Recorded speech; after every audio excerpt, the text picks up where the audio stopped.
अब यहां पर बताते हैं कि सुखदेव जी ने कहीं भी राधा नाम का उच्चारण नहीं किया। क्यों नहीं किया? क्योंकि वो राधा जी को अपना गुरु मानते थे और गुरु का नाम मुख से नहीं लेना चाहिए, तो उन्होंने राधा नाम का उच्चारण कहीं नहीं किया। उन्होंने राधा जी को बड़ी गोपी से संबोधित किया। किस नाम से? बड़ी गोपी। तो बड़ी गोपी जहां जहां पर भी आता है उसका नाम मतलब है। अच्छा, गुरु क्यों मानते थे? प्रसंग है कि सुखदेव जी हम सभी जानते किसका स्वरूप है, किसके रूप में आए हैं?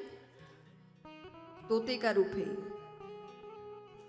शुक बालक है, तो तोते का रूप है। तो उन्होंने कहीं से राधा राधा नाम सुन रखा था, तो वो राधा राधा नाम का उच्चारण करते थे, जो सुनकर राधा जी बड़ी प्रसन्न हुई। वो उनको दर्शन देने आती है।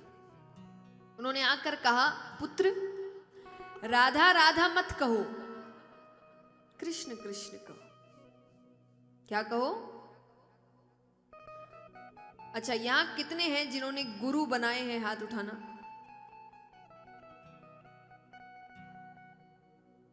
आप सभी को गुरु मंत्र दिए गए होंगे, जाप करते हैं।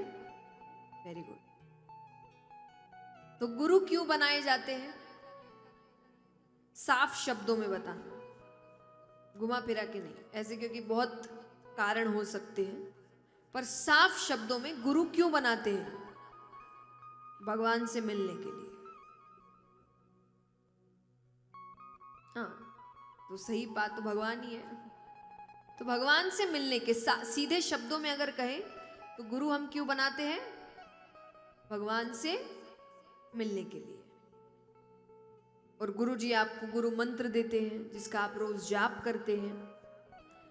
तो यहां पर गुरु कैसे मानी गई राधा जी बताया गया है कि वो राधा राधा नाम का उच्चारण करते थे। तो राधा जी आई, राधा जी ने कहा राधा राधा मत कहो। क्या कहो? कृष्ण कृष्ण कहो। तो राधा जी ने दिया गुरु मंत्र जिसका वो जाप करने लगे। अब वो कृष्ण कृष्ण कृष्ण कहने लगे, जिससे प्रसन्न होकर श्री कृष्ण आए। मिला दिया भगवान से। तो इसीलिए तब से वो राधा जी को अपना गुरु मानते हैं कि मेरे गुरु ने मुझे गुरु मंत्र दिया जिसका जाप करने से मुझे भगवत प्राप्ति हुई। और आपने जब सुखदेव जी के अवतार की कथा सुनी थी तो सुखदेव जी कहां पर आए थे? कैलाश पर्वत पे। Very good. तो राधा जी ने ही उनको भेजा था। जब श्री कृष्ण अवतार ग्रहण करने जा रहे थे तो राधा जी भी तैयारी में थी। तो सुखदेव जी ने कहा कि मैं क्या करूंगा, मुझे भी साथ जाना है। तो राधा जी ने कहा तुम जाकर क्या करोगे? बोले मैं आपकी कथाएं सुनूंगा। तो बोले फिर मेरे साथ मत चलो, मैं तुमको कैलाश पर्वत भेजती हूं।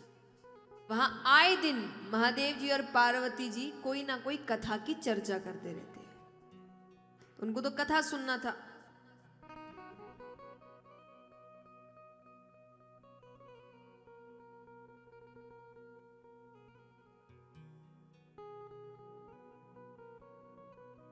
तो इसीलिए सुखदेव जी राधा जी को अपना गुरु मानते हैं।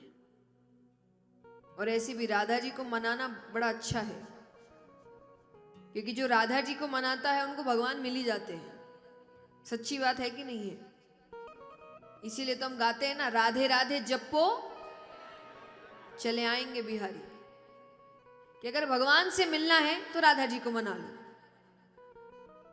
वृंदावन इत्यादि में जाओ तो सब कोई कृष्ण का नाम कम लेते हैं, राधे राधे राधे राधे राधे राधे। क्यों? क्योंकि सबको पता है कृष्ण को मनाना है तो पहले किसको मनाना पड़ेगा? राधा जी को।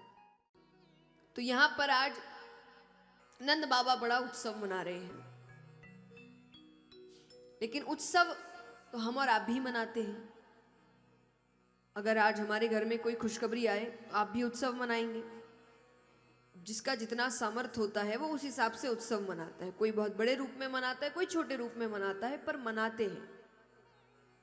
अगर कोई खुशखबरी आए तो नंद बाबा भी उत्सव ही मनाते हैं, हम भी उत्सव ही मनाते हैं, तो फिर हम में और उनमें फर्क क्या हुआ?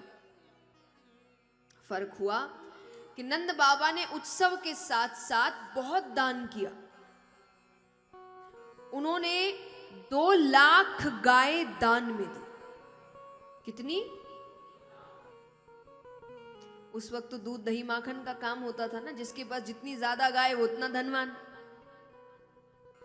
तो उन्होंने 2 लाख गाय दान में दी और वस्त्र दिए, अन्न दिया, धन दिया, यानी सबको बड़ा प्रसन्न किया उन्होंने।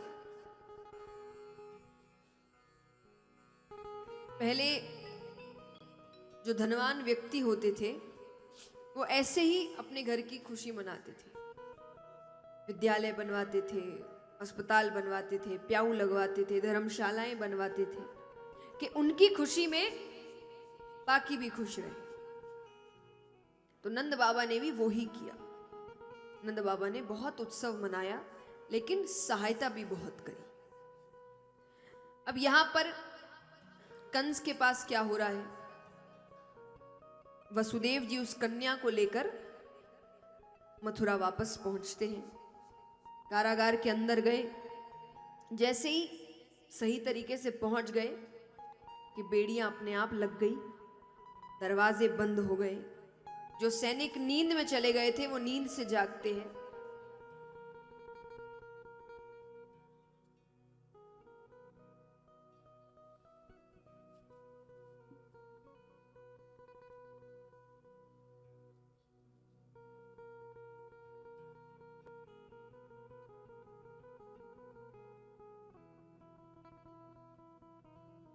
तो यहां पर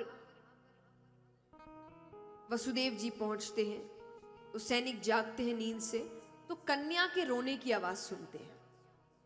तो उन्होंने कंस से जाकर कहा कि कन्या हुई है। कंस ने सोचा कन्या मेरा क्या बिगाड़ लेगी, फिर भी खतरा क्यों ले। तो वो कारागार के अंदर जाते हैं, कन्या को गोद में उठाते हैं और जैसे ही हर बालक की तरह मारने लगते हैं कि वो कन्या आकाश मार्ग पर चली जाती है।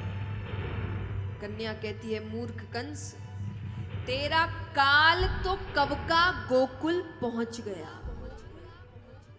अब अपने दिन गिनने शुरू कर दे। अब कंस डर गया।